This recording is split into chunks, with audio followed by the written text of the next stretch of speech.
Bismillahirrahmanirrahim. Dear students, Assalamu alaikum wa rahmatullah. My name is Dr. Masood Anwar and I am with you in the 10th lecture of this course, Business Math and Statistics. अजीज़ तलबा, जैसा कि हमने previous lecture में पढ़ा था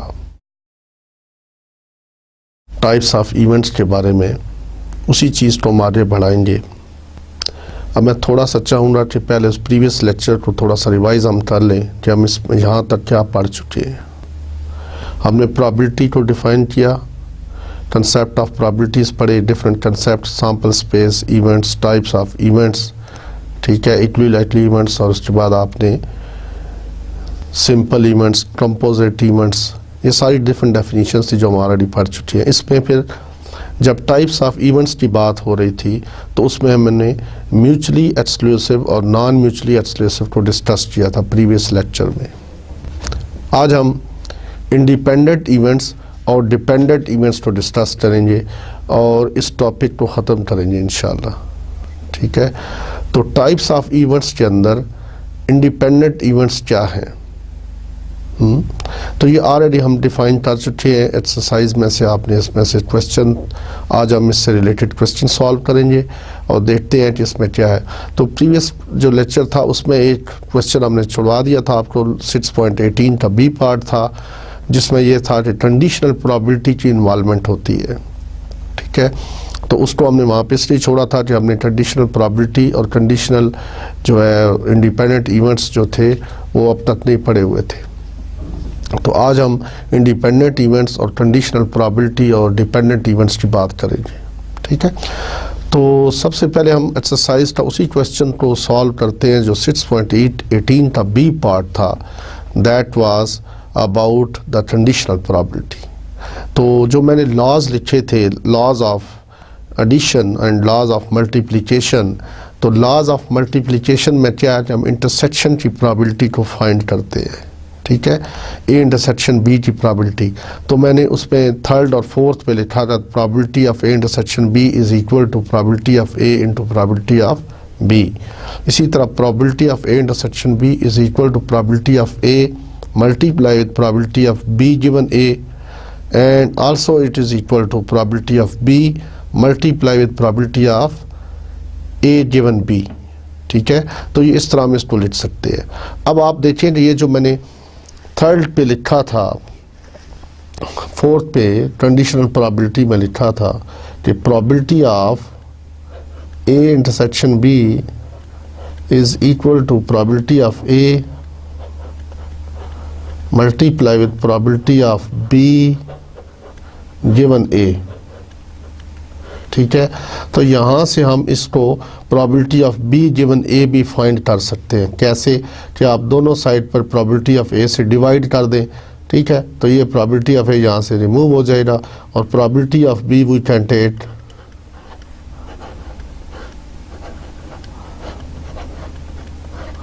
जिसके equal आएगी, it will be equal to probability of A intersection B, जी, probability of A intersection B divided by probability of A. तो अब आपको अगर कंडीशनल प्रोबेबिलिटी फाइंड करनी पड़ जाए तो आप फाइंड कर सकते हो कैसे, उनकी जॉइंट की probability divided by the marginal probability, ठीक है। तो ये जॉइंट प्रोबेबिलिटी मैं इसको कह रहा हूँ, इंटरसेक्शन की प्रोबेबिलिटी आप कह लें, प्रोबेबिलिटी ऑफ इंटरसेक्शन बी, ठीक है जी। तो अब आप उस क्वेश्चन का 6.18 को हम देखते हैं, उसी का बी पार्ट था हमारे पास। 6.18 का बी पार्ट अगर आप देख रहे हो तो उसमें क्या था कि 3 ब्रांड्स थे X, Y एंड Z, और a consumer chooses exactly one of them for use, he never buys 2 or मोर। तो उसमें क्या हमारे पास प्रोबेबिलिटी ऑफ X कि वो the consumer chooses X product, that was 0.2. The consumer chooses Y product, that was 0.16, and 0.45 was that if he chooses Z, ठीक है। अब हमने ए पार्ट ऑलरेडी किया हुआ था, what is the probability that he does not buy any one of the brands.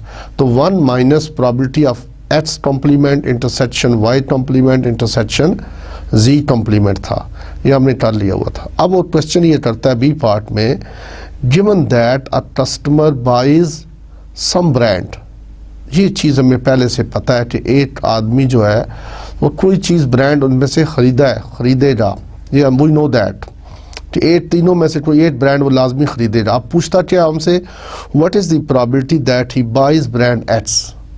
It means आपको X की probability निकालनी है जबकि वो एक ब्रांड उसने उठाई हुई हो।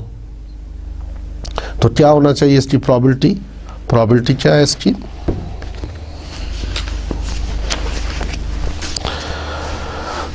तो इवन डिफाइन करें इसमें से probability that if it chooses brand some brand, तो that is equal to probability that X given some brand has chosen.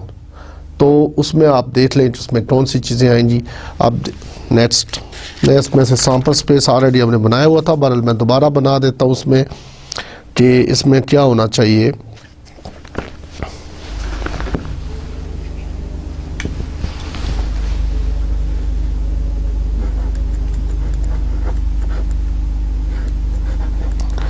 इसका बी पार्ट था ये, तो लेट आप इसमें डिफाइन कर लेते हैं हम इसमें,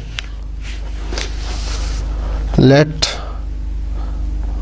x be the event, probability हमें क्या फाइंड करनी है, probability that जो चीज़ हमें फाइंड करनी है मैं लिख रहा हूँ, customers buys brand X।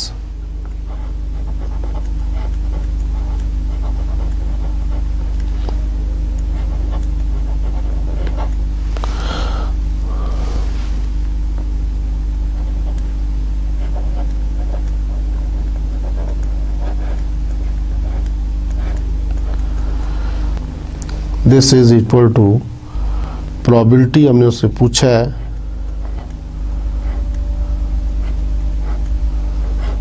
Given that में क्या है,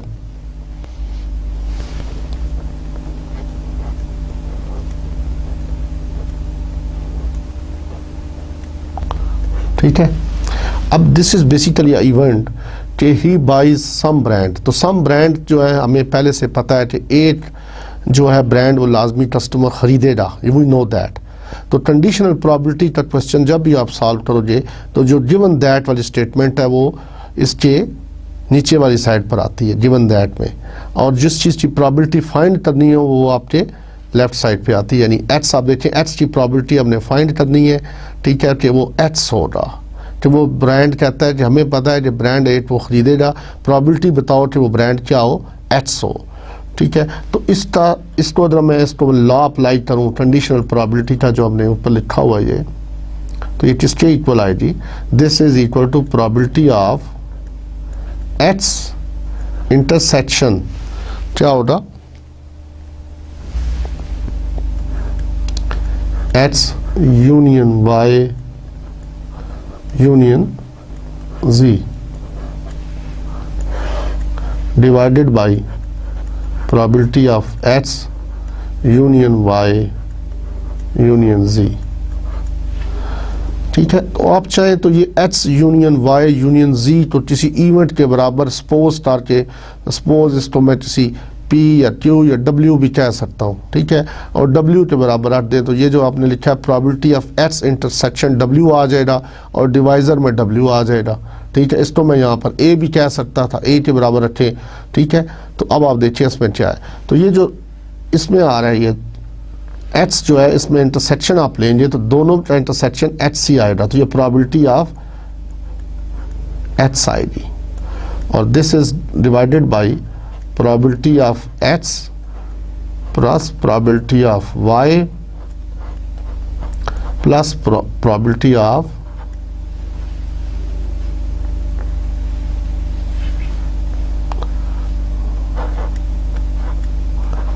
जी, ठीक है। ये सॉल्व होने के बाद तो probability that the consumer buys brand X जो है, जबकि गिवन दैट में पता है कि वो एक ब्रांड लाजमी लेगा, that is equal to this. अब आपने सिंपली इसमें वैल्यूज ऐड कर दें तो देखते हैं कि probability of X already, I mean we know that probability of X क्या given है जी 0.2, this is 0.2 और probability of X 0.2 plus probability of Y this is 0.16 and probability of Z this is 0.45. तो इसको आप सिंप्लीफाई करेंगे तो it will become 0.247. ठीक है, ये सारा नीचे वाला ऐड होगा, उसको 0.2 पे डिवाइड करेंगे तो ये आंसर आएगा इसका।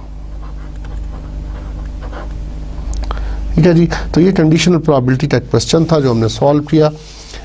और अब हम 6.19 की तरफ बढ़ते हैं। इसका ताल्लुक भी कुछ इस तरह के क्वेश्चन है, वो भी 6.19 उसमें देखते हैं हम तो उसमें क्या हो रहा है। यस, मैं क्वेश्चन की स्टेटमेंट पढ़ देता हूँ, उसके बाद इसको हम समझाएंगे आपको।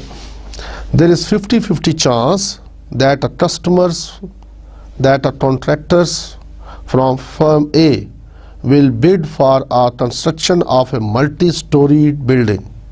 ठीक है, तो फर्म ए से जो है वो बिड करने का जो चांस है वो 50-50। इसका मतलब क्या हुआ कि 1/2 प्रोबेबिलिटी है। ठीक है, और another firm B submits a bid and the probability is 3/5 that it will get the job. ठीक है, there is 50-50 chance that a contractors firm A will bid for the construction of multi-story building.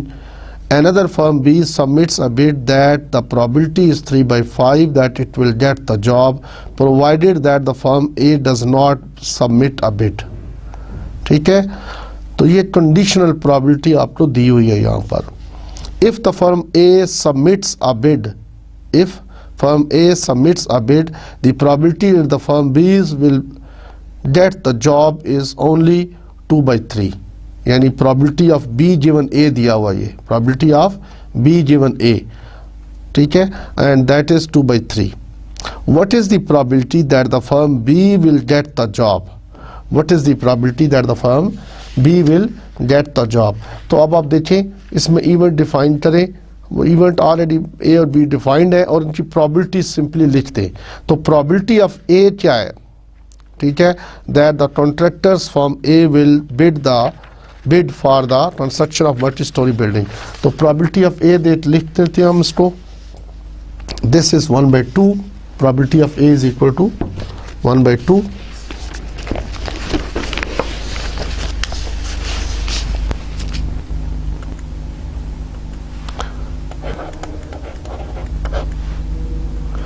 ये हमें given है।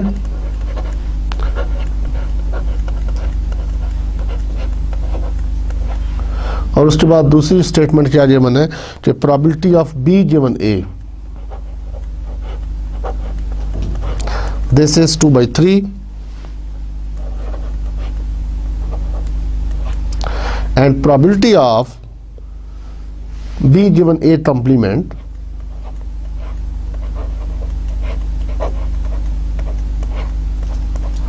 this is equal to 3/5.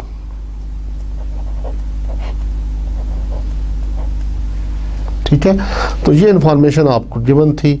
अब उसने पूछा क्या आपसे, वो कहता है find the probability of B. तो प्रोबेबिलिटी ऑफ बी फाइंड करना है। तो probability of B is equal to, ये हो सकता है, देखिए बात सुने, इसमें ये हो सकता है कि या ए भी करे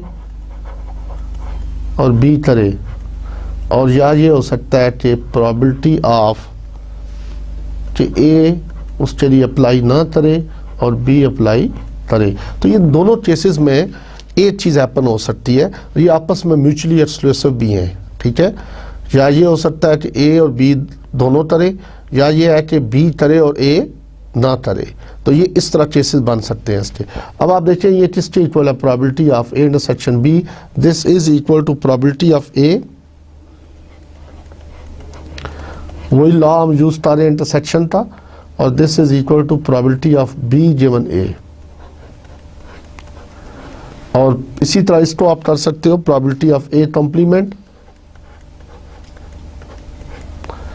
multiply with probability of B given A complement.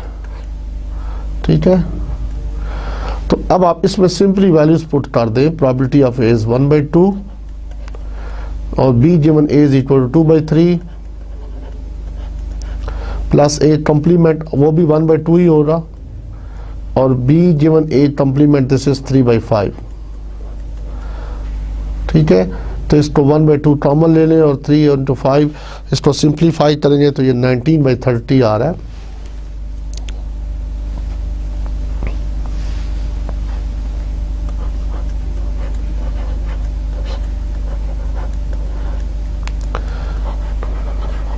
Answer आ गया। ठीक है जी,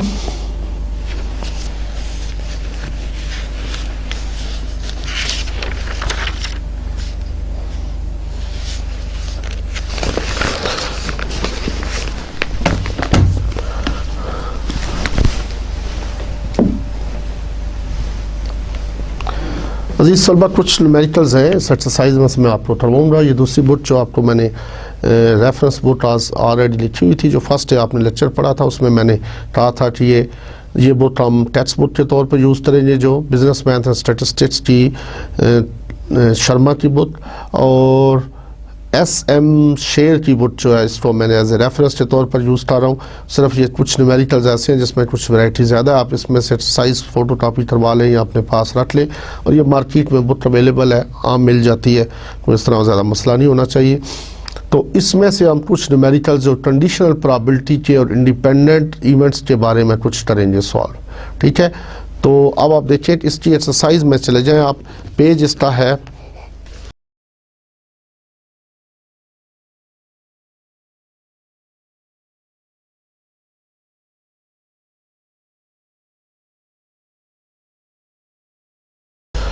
पेज 215 के ऊपर है। इसका क्वेश्चन नंबर 1 है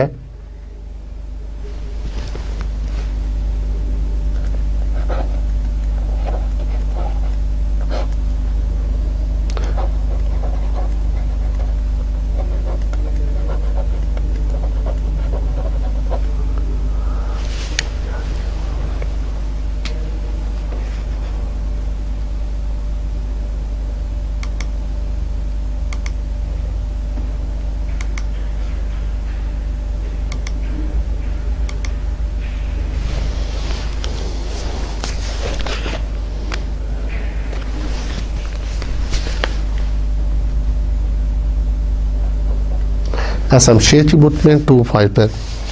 अब क्वेश्चन ये है dear students, two coins are tossed,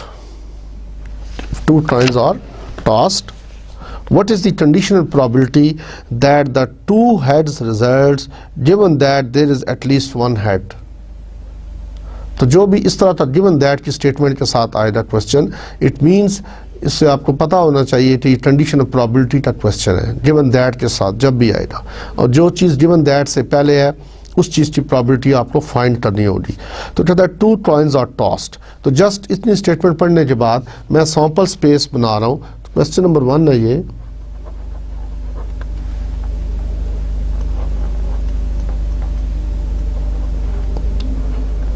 तो these are the possible cases, total possible cases।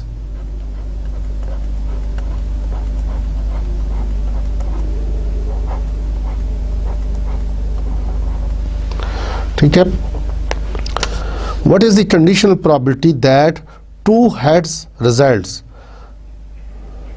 तो सबसे पहले एक इवेंट A डिफाइन करें, let A be the event that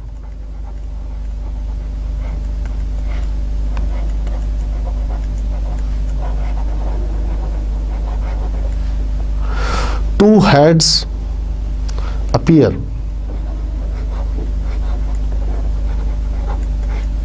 ठीक है, और इसके अंदर क्या आना चाहिए, एक ही केस आ रहा है जिसमें दो हेड अपीयर होते हैं जब टू कॉइन्स आर टॉस्ड हो, तो ये इसमें इवेंट में आ जाता है। ए है ये हमारा। अब आपने देखिए नेक्स्ट क्या है, गिवन दैट में क्या है, एटलीस्ट वन हैड अटर्स, तो बी एक इवेंट डिफाइन कर लें।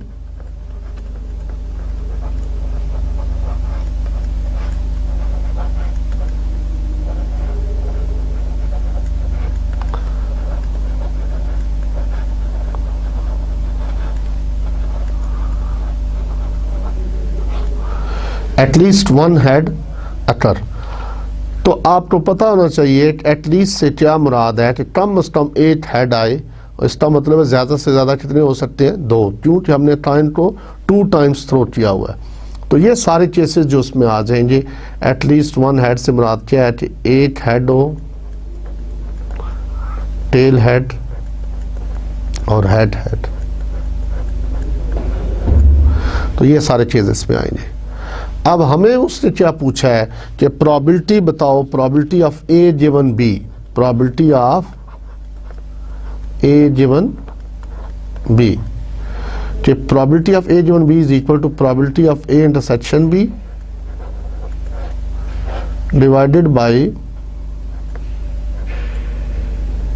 Probability of B. ठीक है, तो प्रोबेबिलिटी ऑफ ए, अब हमें इस इक्वेशन को आप फर्स्ट क्या लें। ठीक है, अब आपने इसका मतलब हमें कौन सी वैल्यूज चाहिए, हमें प्रोबेबिलिटी ऑफ बी चाहिए और probability of A intersection B चाहिए, इससे हमें आइडिया हो गया। और ये जो स्टेटमेंट है probability of A given B, आपको पता है इससे मतलब क्या है। यहाँ पे जरा वैल्यूज पुट करके देखिए, ए से मुराद क्या है, probability of that 2 heads appear, A से मुराद क्या है, 2 हेड्स अपीयर, और बी क्या है, एटलीस्ट 1 हेड अपीयर्स। तो ये चीज़ कहता है कि प्रोबेबिलिटी बताओ कि 2 हेड आए, जबकि वी नो दैट कि एटलीस्ट जो है वो 1 हेड आ चुका है, ये चीज़ हमें वी नो दैट, और प्रोबेबिलिटी बताओ कि 2 हेड आए। ठीक है, तो अब आप नेक्स्ट देखते हैं इसके बाद क्या होता है नेक्स्ट। तो हमने देखा कि प्रोबेबिलिटी ऑफ बी, तो प्रोबेबिलिटी ऑफ बी से मुराद क्या था, तो probability of number of favourable cases for B कितने हैं, दे आर 3, और प्रोबेबिलिटी ऑफ बी क्या है, 3/4, बिकॉज टोटल सैंपल जो हमारे पास पॉसिबिलिटीज ऑफ 4 है, तो प्रोबेबिलिटी ऑफ बी पता चल गई हमें। अब आप ए इंटरसेक्शन बी भी इसमें से निकाल लें, दोनों सेट आपके पास मौजूद है, तो इसमें से क्या है जी, कौन सी चीज़ आ रही है, दैट इज, ठीक है, तो इंटरसेक्शन बी का एक ही केस बनता है। और उसके बाद उसने जो पूछा हुआ है नेक्स्ट प्रोबेबिलिटी निकालनी है हमने, तो this is equal to probability of A intersection B, this is equal to 1/4। अब आप now put in this information in 1, तो probability of A given B किसके इक्वल आ जाएगी, probability of A given B is equal to intersection की probability 1/4 divided by probability of B, this is 3/4, तो this is equal to 1/3। तो ये है जी प्रोबेबिलिटी हमारे पास, इसका आंसर। अब आप देखिए नेक्स्ट क्वेश्चन है, ये बड़ा इंपॉर्टेंट क्वेश्चन है ये, इसको देखता हूँ मैं। A man tosses 2 fair dice, a man tosses 2 fair dice, what is the conditional probability that sum of the 2 dice will be 7 given that the sum is odd। तो ये पहला पार्ट क्या है, given that में sum is odd, ठीक है। उसके बाद नंबर 2 पार्ट है इसका, what is the probability that the sum of the 2 dice will be 7 given that the sum is greater than 6। और 3 पार्ट है, given that में क्या है, the 2 dice had the same outcome, the 2 dice had the same outcome।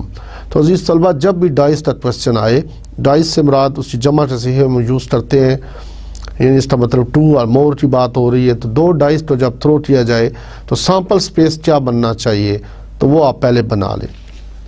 उसके बाद हम इसकी बात करते हैं, फिर हम इवेंट्स को डिफाइन करते हैं ABCD के साथ, और फिर देखते हैं क्या चीज़ उसने पूछी हुई है। तो a man tosses 2 fair dice, just इतनी स्टेटमेंट बड़ी और हमने फ़ौरन वो सैंपल स्पेस बना दिया। क्वेश्चन 2 है ये, तो सैंपल स्पेस क्या बनेगा, this is 1 1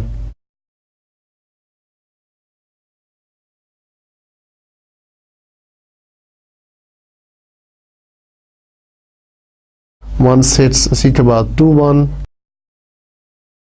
2 2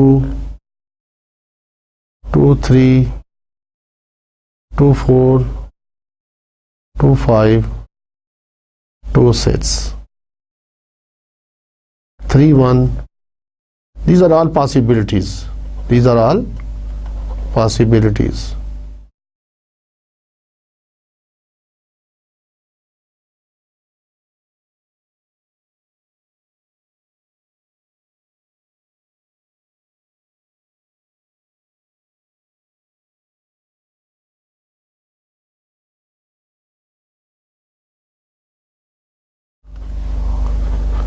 Four dot sets.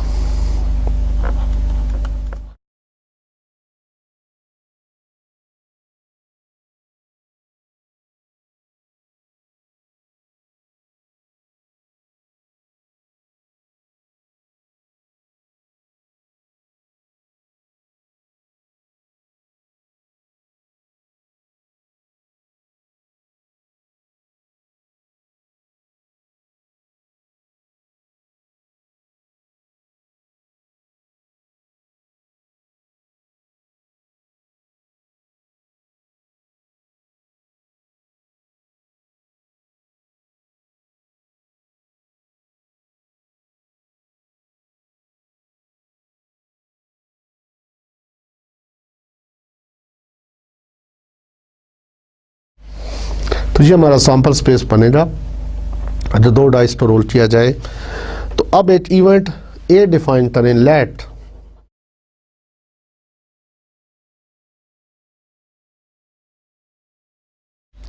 और इवेंट क्या है, the sum is 7, the sum is 7,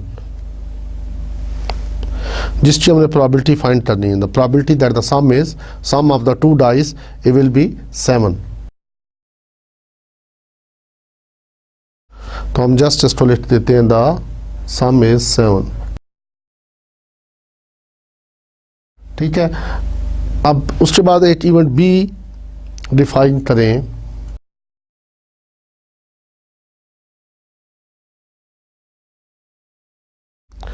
what is B? B क्या है? The sum is odd.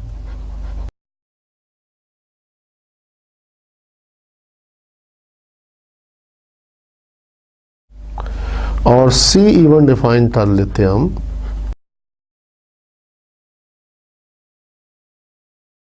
What is C? The sum is greater than 6।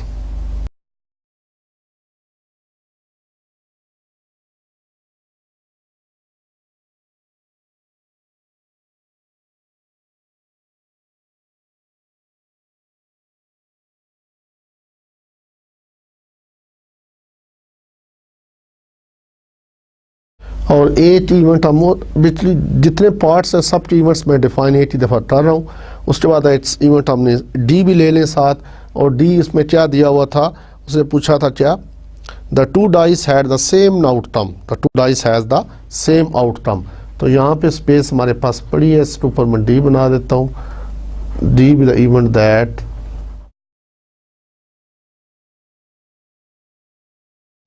Same outcomes.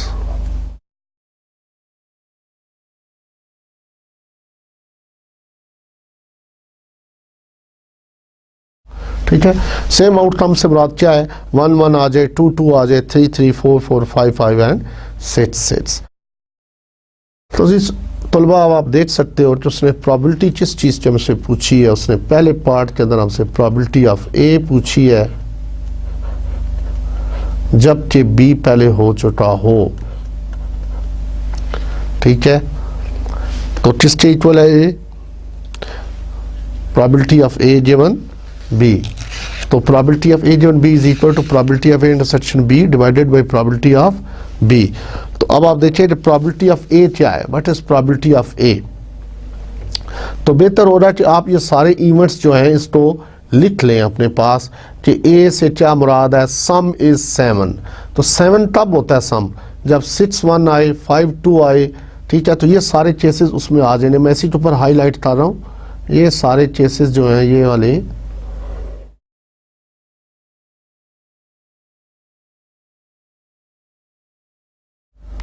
तो ये हमारा इवेंट चलाएगा ए, ठीक है। अब कहता है बी क्या है, सम is odd, some is odd. अब ऑड तब होता है जब सम 3 हो, 5 हो, उसके बाद 7 हो, 9 हो, 11 हो, ठीक है। अब आप निकाल लें इसमें से कौन कौन से केसेस हैं जो बी में आ जाते हैं। तो ये सारे केसेस आ जाते हैं बी में। ये वाला आ रहा है केस,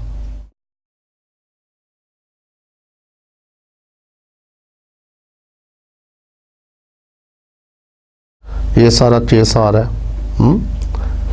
ये बी में आ रहा है, उसके बाद ये भी बी में जा रहा है। उसके बाद आप देखिए सम इज ऑड, तो 6 + 1 जो है ये भी तो ऑड है, 5 + 2 भी ऑड है, 3 प्लस, तो ये सारे केस भी इसमें भी, ये भी बी में आ रहे हैं, ठीक है। उसके बाद आप देखिए 5 + 1 6, ये नहीं आएगा, तो ये 4 1 5 3 2 2 3 और 4 1, तो ये सारे केस भी बी में जा रहे हैं। उसके बाद 1 2 and 2 1, ठीक है। तो ये सारे बी में चले जाते हैं, ठीक है। अब what is C, sum is greater than 6, तो 6 से बड़ा हो सम, तो 6 से बड़े वाले कौन से आ रहे हैं जी। अब आप देखिए इसमें यानी 3 + 1 4 + 1 5 + 1 6, तो ये 6 ये जो है यहाँ से लेकर ये जो जितना पोर्शन है ये वाले,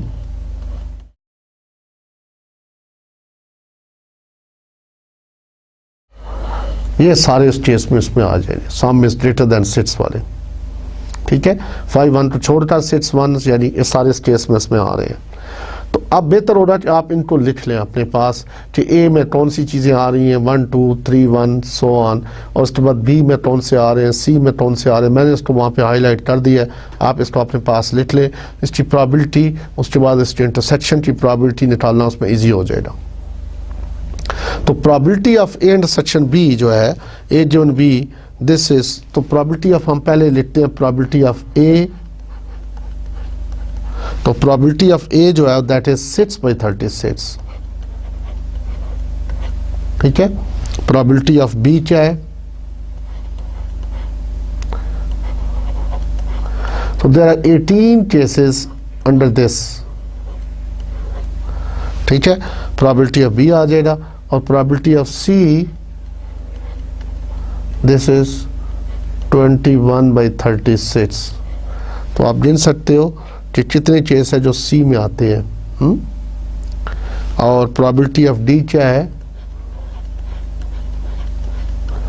दिस इज 6/36, क्योंकि 6 केस ऐसे हैं जो डबल सेम फेस हो, 1 1 2 2 3 1 1 2 2 3 3 4 4 5 5 एंड 6 6। तो कितने केस बनते हैं, ये 6 केसेस बनते हैं, इसीलिए इसकी प्रॉबिलिटी क्या है 6/36। तो अब उसने पहले पार्ट में हमसे पूछा है कि प्रॉबिलिटी बताओ, find the probability of A given B, ठीक है। पहले पार्ट में उसने ये पूछा है, तो this is equal to probability of A intersection B, probability of A intersection B. तो ए इंटरसेक्शन बी भी यहाँ पे आप निकाल सकते हो अगर चाहो तो, कि what is probability of A intersection B divided by probability of B. अच्छा जी, अब आपके पास अगर ए मौजूद है और बी भी मौजूद है, तो आप उसमें देखो जो कितने केसेस हैं जो कॉमन आ रहे हैं, तो दैट आर 6 केसेस उसमें कॉमन है। तो probability of A intersection B आप देखो तो दैट इज 6/36, ठीक है। इसी तरह probability of A intersection C, ये मैं पहले इंटरसेक्शन की प्रॉबिलिटी निकाल रहा हूँ, उसके बाद इसको आसानी होती है आपको। और probability of A intersection D, तो किसने केसेस है, इसमें कोई केस नहीं आता, यानी ए और डी में कोई चीज़ कॉमन है ही नहीं, तो 0 कर दिया मैंने उसको। तो अब आप देखिए हमें probability of A given B find करना है, तो इसमें ए इंटरसेक्शन बी की प्रॉबिलिटी यहाँ पुट कर दें, 3/36 divided by probability of B that is 18/36। तो ये 36 कैंसिल हो जाएगा, इट विल बिकम 3/18, तो ये इसकी प्रॉबिलिटी आ जाएगी। ठीक है। इसी तरह आप इसको वैल्यूज पुट कर सकते हैं। नेक्स्ट अब हमें चाहिए probability of A given C, तो this is equal to probability of A intersection C divided by probability of C. और थर्ड में आप डाल सकते हैं probability of A given D, so this is equal to probability of A given D divided by probability of D। तो ये आप values put करके इसमें से निकाल सकते हैं, ठीक है। तो अब एक नेक्स्ट क्वेश्चन की तरफ हम जाते हैं। ये भी कंडीशनल प्रोबेबिलिटी से ताल्लुक है, ठीक है। अब इसका ताल्लुक जो है वो बेसिकली पैथ ऑफ टॉर्ड से है, तो उसकी तरफ हम जा बढ़ रहे हैं। तो मैं क्वेश्चन पढ़ देता हूँ पहले। What is the probability that a randomly selected poker hand, ठीक है। अब मैंने आपको जब इंफॉर्मेशन प्रीवियस लेक्चर में दी थी टॉर्ड्स के बारे में, तो मैंने बताया था, वहाँ पे लिखा था कि पोकर हैंड से क्या मुराद होता है। तो आपको पता होना चाहिए पोकर हैंड से मुराद क्या है, 5 कार्ड्स, ठीक है। तो इसका मतलब क्या हुआ, स्टेटमेंट को पढ़ने के बाद हमें क्या पता चला कि 5 कार्ड्स आर ड्रॉन। ये जो लाइन मैंने पढ़ी उससे क्या पता चला, यानी what is the probability that a randomly selected poker hand, a randomly selected poker hand, इससे हमें पता चल गया कि 5 cards are drawn from a path of 52 cards, that's it. Contains exactly 3 aces. अब प्रोबेबिलिटी पूछ रहा आपसे कि जो आदमी है उसके पोकर हैंड है उसमें से 3 उसके पास एसेस हो, क्या हो, एसेस यक्के। गिवन दैट, और ये इंफॉर्मेशन हमें पहले से पता है, क्या, इट कंटेन एटलीस्ट 2 एसेस, तो इसके पास कम अज कम 2 एसेस हैं, तथा प्रोबेबिलिटी बताओ कि उसके पास 3 एसेस हों। तो हम जो गिवन दैट है और जो इंफॉर्मेशन जिस चीज़ की प्रोबेबिलिटी पूछी है उसको पहले डिनोट करेंगे ए के साथ, और जो गिवन दैट है उसको बी के साथ डिनोट करेंगे और probability of A given B find करेंगे, ठीक है जी। तो अब आप देखें कि व्हाट इज़ द प्रोबेबिलिटी। तो आप पोकर हैंड से सैंपल स्पेस पहले बना लें। क्वेश्चन नंबर ये इसमें 3 था।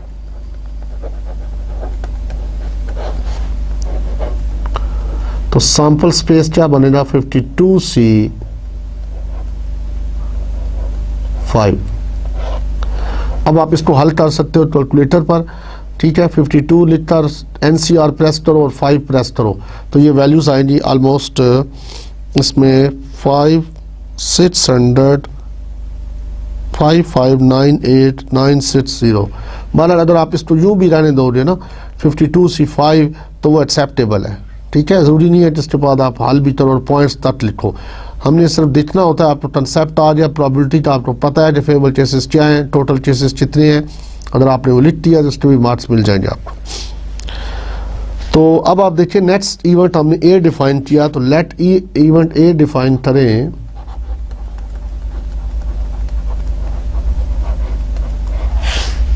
Late A be the event that exactly 3 aces, जिस चीज की उसने प्रोबेबिलिटी पूछी है तो उसको आप ए में ले रहे हो, एग्जैक्टली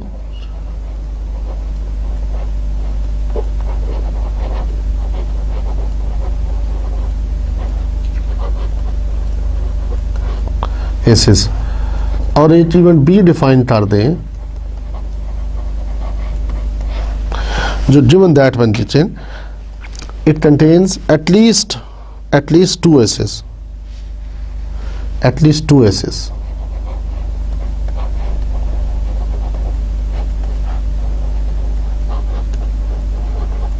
एटलीस्ट 2 एसेस। तो अब प्रोबेबिलिटी ऑफ ए फाइंड करनी है, जबकि हमें बी पहले से पता है।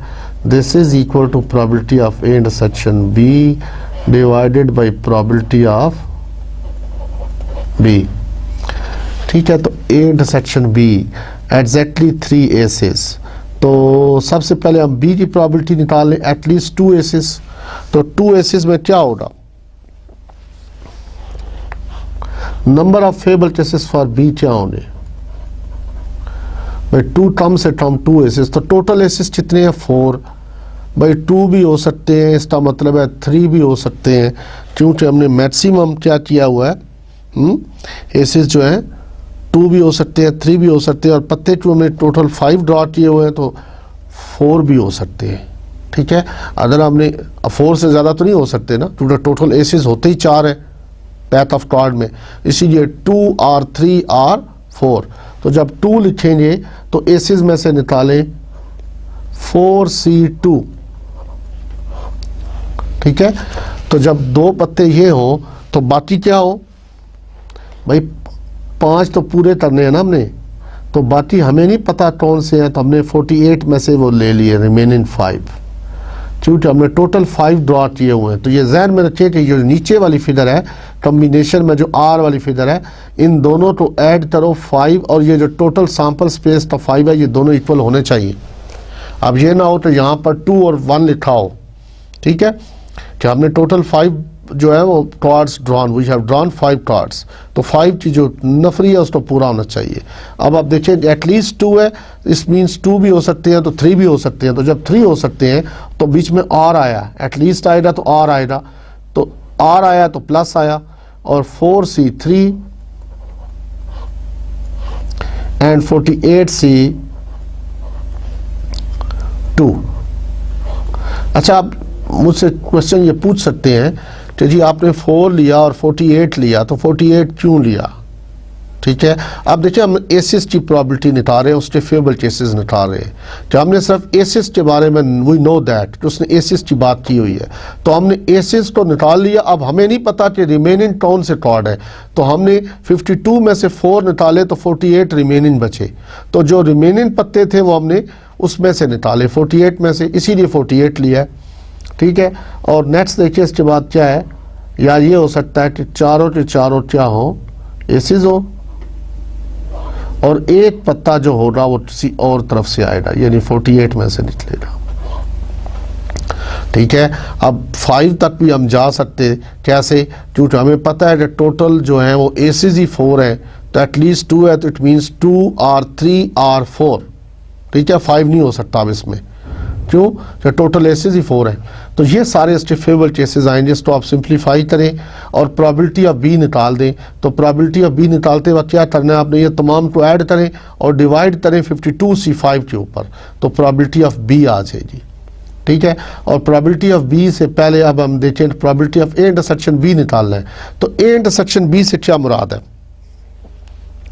जी, what is A, exactly 3 aces, और बी क्या है, एटलीस्ट 2 एसेस। तो आप देखिए इनमें इंटरसेक्शन एग्जिस्ट कर रहा है, यस। तो ये जो सेकंड वाला है ना 4C3 इंटू 48C2, ये जो केस है ये इंटरसेक्शन है, इसमें आ रहा है ये वाला portion.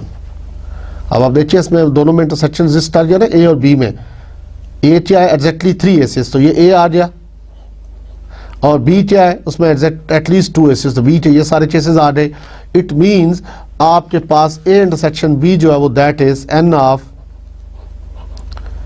A intersection B, they are 4C3 and 48C2, ये केसेस आ गए। अब आप इसको डिवाइड कर दो उसके ऊपर और प्रोबेबिलिटीज निकालो, और इस जो फर्स्ट इक्वेशन है ये वाली, इसमें इसको पुट कर दें तो you can get the answer, ठीक है। तो ये आई थिंक हो जाना चाहिए। अब हम नेक्स्ट क्वेश्चन की तरफ चलते हैं, जो है इसमें देखिए आप। अच्छा अजीज तलबा, एक चीज़ मैं यहाँ पे बताता चलूँ कि अगर आपने देखना हो कि 2 इवेंट्स इंडिपेंडेंट हैं या नहीं, तो how can we check this, how can we check this the two events are independent और नॉट। तो अब हमने कुछ कंडीशनल प्रोबेबिलिटी के क्वेश्चन किए, अब मैं एक क्वेश्चन जो है वो इंडिपेंडेंट में से ले रहा हूँ, ठीक है। तो 2 इवेंट्स आर इंडिपेंडेंट, ये उसकी कंडीशन है, 2 इवेंट्स आर इंडिपेंडेंट। किस वक्त पता चलता है हमें,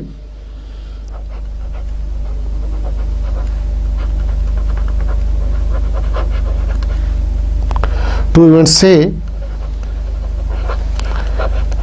ए एंड बी, ये हमारे पास 2 इवेंट है, और we want to check they are independent और नॉट, आर इंडिपेंडेंट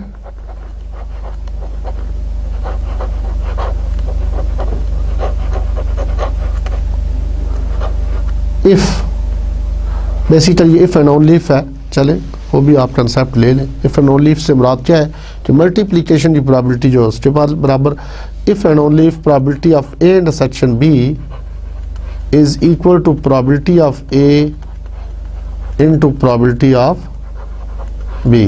यानी अगर ये कंडीशन जो सेटिस्फाई होती हो तो हम कहेंगे कि ए और बी क्या है, इंडिपेंडेंट हैं।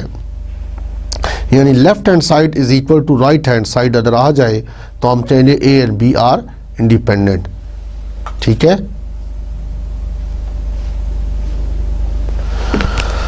तो अब एक क्वेश्चन है एक्सरसाइज में से मैं करवा रहा हूं। क्वेश्चन ये है, 2 डाइस और टॉस। ठीक है, 2 डाइस और टॉस। तो जो लास्ट टाइम हमने बनाया था अभी आप स्लाइड पे देख सकते हो, तो जब 2 डाइस को टॉस किया जाए तो सैंपल स्पेस क्या बनता है, 1 1 1 2 1 3 एंड सो ऑन। ये आप देख रहे हो राइट साइड पे, यहाँ पे दिखाया जा रहा है जो तो ये सारे केसेस बनते हैं। ठीक है, अब कहता है कि लेट, उसने E1 खुद ही डिफाइन कर दिया है, हमने ए लेते बी लेते, उसने E1 के नाम से किया है। लेट कहता है E1 is the event that a six appears on at least 1 die. Six appears on at least 1 die, इसका मतलब क्या है कि एक डाई के ऊपर सेट्स आए, कम अज कम सेट्स आए। तो जब 1 डाई एटलीस्ट का वर्ड है, इसका मतलब है कि दोनों पर भी आ सकता है। ठीक है, दोनों पर भी आ सकता है। और इवेंट E2 है, उसने डिफाइन किया, is the event that a 5 appears on exactly 1 die. 5 appears on exactly 1 die, and E3 is the event that the same number appears on both dice। दोनों डाइस के ऊपर सेम नंबर आए। अब हमसे वो क्वेश्चन क्या करता है, are E1 and E2 independent, are E1 and E2 are independent. उसके बाद कहता है E1 के बाद कह रहा है next E2 and E3 are independent. और नंबर 3rd पार्ट में हमसे पूछता है are E3 and E1 are independent. तो ये सारी इंडिपेंडेंस चेक करनी है। तो सबसे पहले आपने सैंपल स्पेस बनाना है। ठीक है, वो 36 केसेस बनाने हैं जो वो यू नो दैट। ठीक है, वो तमाम केसेस बनाने के बाद अब आप E1 को लिख देता हूँ मैं यहाँ पर, चूंकि एक क्वेश्चन है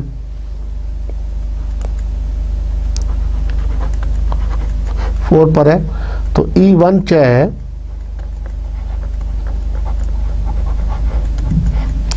E1 is the event that a sits appears on at least 1 die. Sits appears on at least 1 die। ठीक है, और E2 क्या है,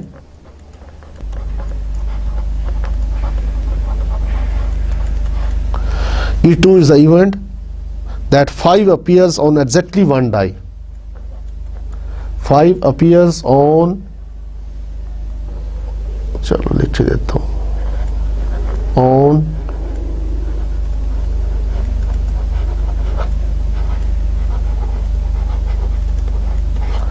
one die। And what is E3?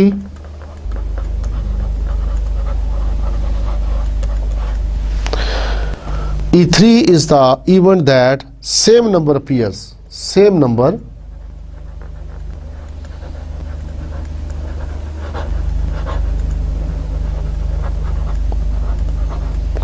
on both dice।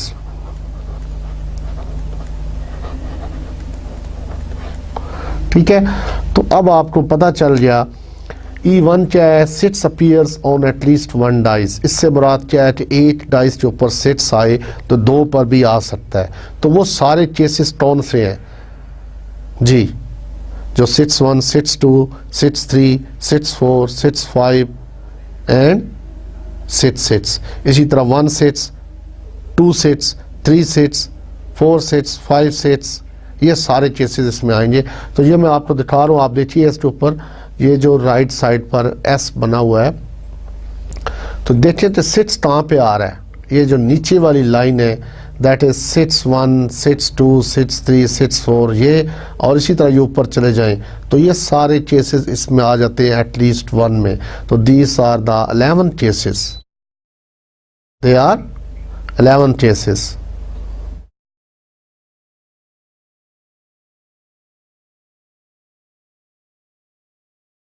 तो E1 के अंदर कौन से केस आ रहे हैं? ये आ रहा है जी six 1, six 2, six 3, six 4, six 5, six 6, इसी तरह 5 six, 4 six, 3 six, 2 six and 1 six. तो देखिए 3, 4, 5, 6, 7, 8, 9, 10, 11, these are the 11 cases E1 में आ गए। अब आप B को देखें, B क्या E2 इवेंट क्या है जी? 5 on exactly 1 die, 5 on exactly 1 die. भाई 8 डाइस के ऊपर 5 लाजमी आए, ठीक है, 8 डाइस के ऊपर, 8 डाई के ऊपर 5 आना चाहिए। इसका मतलब क्या हुआ कि दोनों डाइस के ऊपर 5 नहीं आ सकते, ठीक है, यानी किसी 8 डाई के ऊपर ऑन फर्स्ट तो नहीं कहा ना, 1 डाई, तो किसी 8 डाई के ऊपर 5 लाजमी आए। तो आप देखिए कौन से ऐसे केसेस है जिसमें वो आ रहा है। दिस इज 5 1, 5 2, 5 3, 5 4, 5 5 इसमें नहीं आएगा, ठीक है, और 5 6 ये आ रहे। इसी तरह 1 5, ठीक है, 1 5 आएगा, 2 5, 3 5, 4 5 एंड 6 5। तो इसमें भी I think there are 1 2 3 4 5 and 5, there are 10 cases इसमें आ रहे हैं, ठीक है। तो मैं इसमें लिख देता हूं कि व्हाट आर दीज केसेस।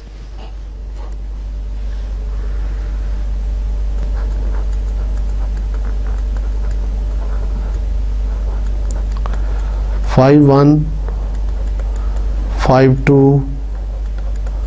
5 3, 5 4, अब 5 5 नहीं आएगा, 5 6। इसके बाद क्या है जी? हाँ जी, 1 5, 2 5, 3 5, 4 5, और 4 के बाद 5 5 नहीं है ना, तो 6 5।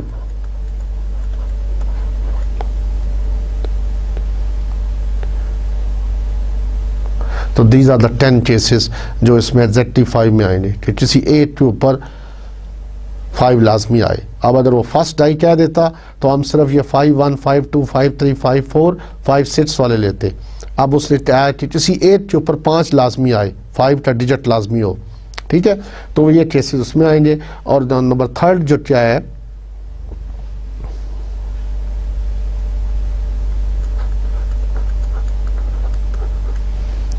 में सेम नंबर पेयर्स, यानी 1 1, 2 2, 3 3, 4 4,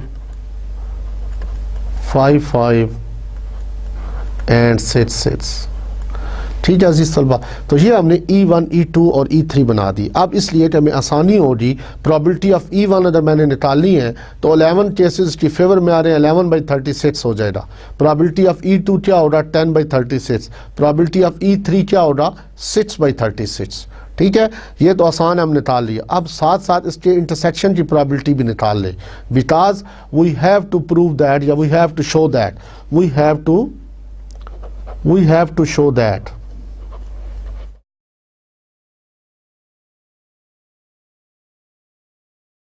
कि probability of E1 intersection E2, this is equal to probability of E1 multiply with probability of E2। अब हमने लेफ्ट हैंड साइड और राइट हैंड साइड को साबित करना है। अगर ये इक्वल आ जाए तो हम कहेंगे E1 और E2 क्या है? इंडिपेंडेंट है। अगर ना आई तो हम कहेंगे दे आर नॉट इंडिपेंडेंट। तो अब आप देखिए इसी तरह प्रोबेबिलिटी हम बता दें, probability of E1 this is equal to 11/36 और probability of E2 this is 10/36 और probability of E3 this is 6/36। अब आप देखिए इंटरसेक्शन निकालते हैं, चले E1 इंटरसेक्शन E2,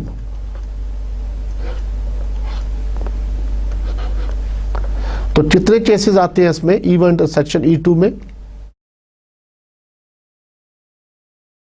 5 सेट्स।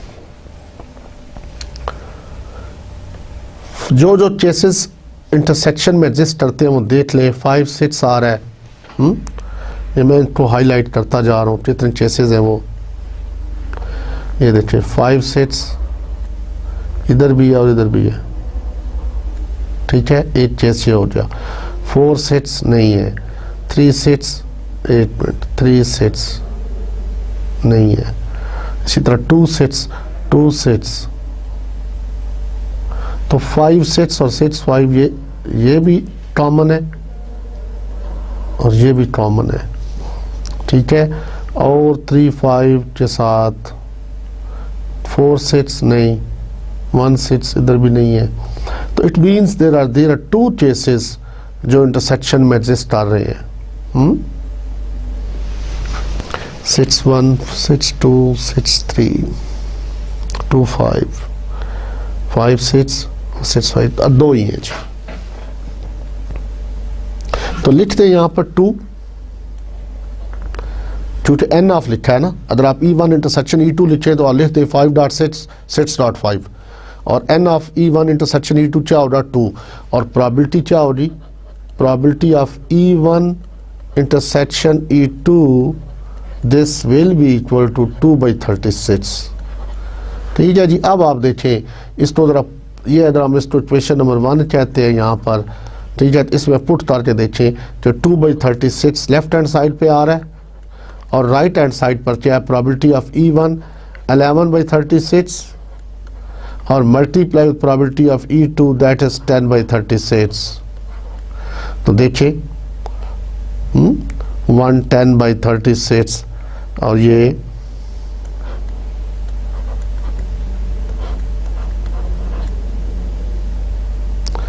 नहीं, no this is not equal, तो ये इक्वल नहीं है, दोनों left hand side is not equal to right hand side. This implies that E1 and E2 are not independent।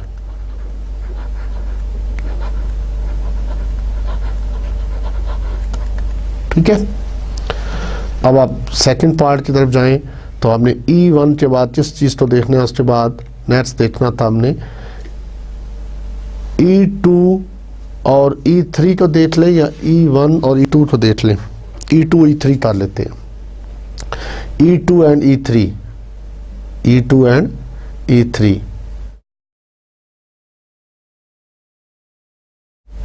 तो इसमें भी कुछ चीज़ कॉमन नज़र आ रही है आपको? कुछ भी नहीं, जीरो कॉमन। E2 और E3 में कुछ भी कॉमन नहीं है, तो प्रोबेबिलिटी ऑफ E2 भी है, तो इट मीन्स ये भी जो है वो इंडिपेंडेंट नहीं है। अब नेक्स्ट लास्ट हमारे पास है जो E3 और E1 को देखते हैं, E3 और E1 को। ठीक है, तो E3 और E1 को देखने के लिए हमें क्या चीज़ साबित करनी है? We have to prove this E3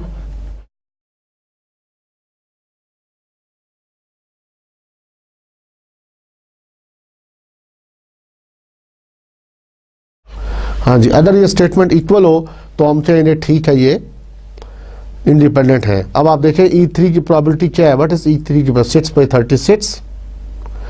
तो और E1 की प्रोबेबिलिटी क्या है, 11/36।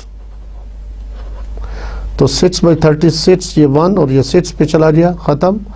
अब प्रोबेबिलिटी ऑफ E3 और E1, इसमें देखिए इंटरसेक्शन कितने कितने केसेस कॉमन आ रहे हैं।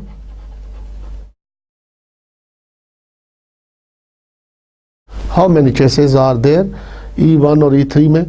जी E1 और E3 में कितने केसेस है? 6 दोनों में आएगा, ये आ गया 1 केस, और तो कोई भी नहीं कॉमन, ओनली 1 केस, यस। ठीक है, तो ये आ गई 1। और probability of E3 intersection E1 this is equal to 1/36। तो आप चेक करें कि ये इक्वल है तो वहाँ पे इसको पुट करें यहाँ पर 1/36, तो this is also not equal. ठीक है, इट मीन्स कि E3 and E1 are also not independent, ये भी इंडिपेंडेंट नहीं है। अगर ये इक्वल आ जाता तो हम कहते दे आर इंडिपेंडेंट। यहाँ पे हम इन न्यूमेरिकल्स का जो था हमने आज डिस्कस किया, डिफरेंट इंडिपेंडेंट इवेंट्स को और उसके बाद कंडीशनल इवेंट्स को या डिपेंडेंट इवेंट्स को हमने डिस्कस किया आज के लेक्चर में। आपने देखा कि इंडिपेंडेंट इवेंट्स को कैसे सॉल्व किया जाता है, इनकी इंडिपेंडेंस चेक करनी हो तो हम कैसे सॉल्व करते हैं। ठीक है, और सिंपली आप देखते हैं अगर ये लॉ जो हमारे पास लॉ ऑफ मल्टीप्लिकेशन है, इसमें अगर ये वेरीफाई हो जाए, लेफ्ट हैंड साइड जो है वो राइट हैंड साइड की इक्वल आ जाए, तो हम कहेंगे कि इवेंट्स जो है वो इंडिपेंडेंट हैं। ठीक है, इसी तरह कंडीशनल प्रोबेबिलिटी कैसे फाइंड करते हैं वो भी आपने सीखा कि how we use this conditional probability for solving the different applications in the business and different problems which we face in the real life. तो यहाँ पर मैं इस लेक्चर को अब ख़त्म करता हूँ। ठीक है, और नेक्स्ट लेक्चर के अंदर मैं आपको बताता चलूँ कि हम रैंडम वेरिएबल की बात करेंगे। प्रोबेबिलिटी में हमने इसको डिटेल में भी जा सकते हैं, numerical it is up to you कि आप जितनी प्रैक्टिस करो उसमें आपको फ़ायदा है, क्योंकि प्रोबेबिलिटी जो प्रैक्टिस से आती है, जितनी प्रैक्टिस आपकी होगी उतने अच्छे आप इसको सॉल्व कर सकते हो। ठीक है, अगर आप चाहो ना कि मुझे फार्मूला पता चल गया कि favourable cases divided by total cases हैं, तो ये इसके लिए मुमकिन नहीं है कि आप इसकी बेस पर एक क्वेश्चन सॉल्व कर लो। प्रैक्टिस बहुत ज़रूरी है, इसमें आप प्रैक्टिस कीजिए। अब नेक्स्ट जो कंसेप्ट मैंने आपको देना है वो रैंडम वेरिएबल का है, उसके बाद एक्सपेक्टेशन का कंसेप्ट है। ठीक है, और उसकी प्रॉपर्टीज़ होंगी, एक्सपेक्टेशन की प्रॉपर्टीज़ होंगी। तो उम्मीद है आपको समझ आई होगी। तो इसके साथ ही मैं इजाज़त चाहूँगा। अल्लाह हाफिज़।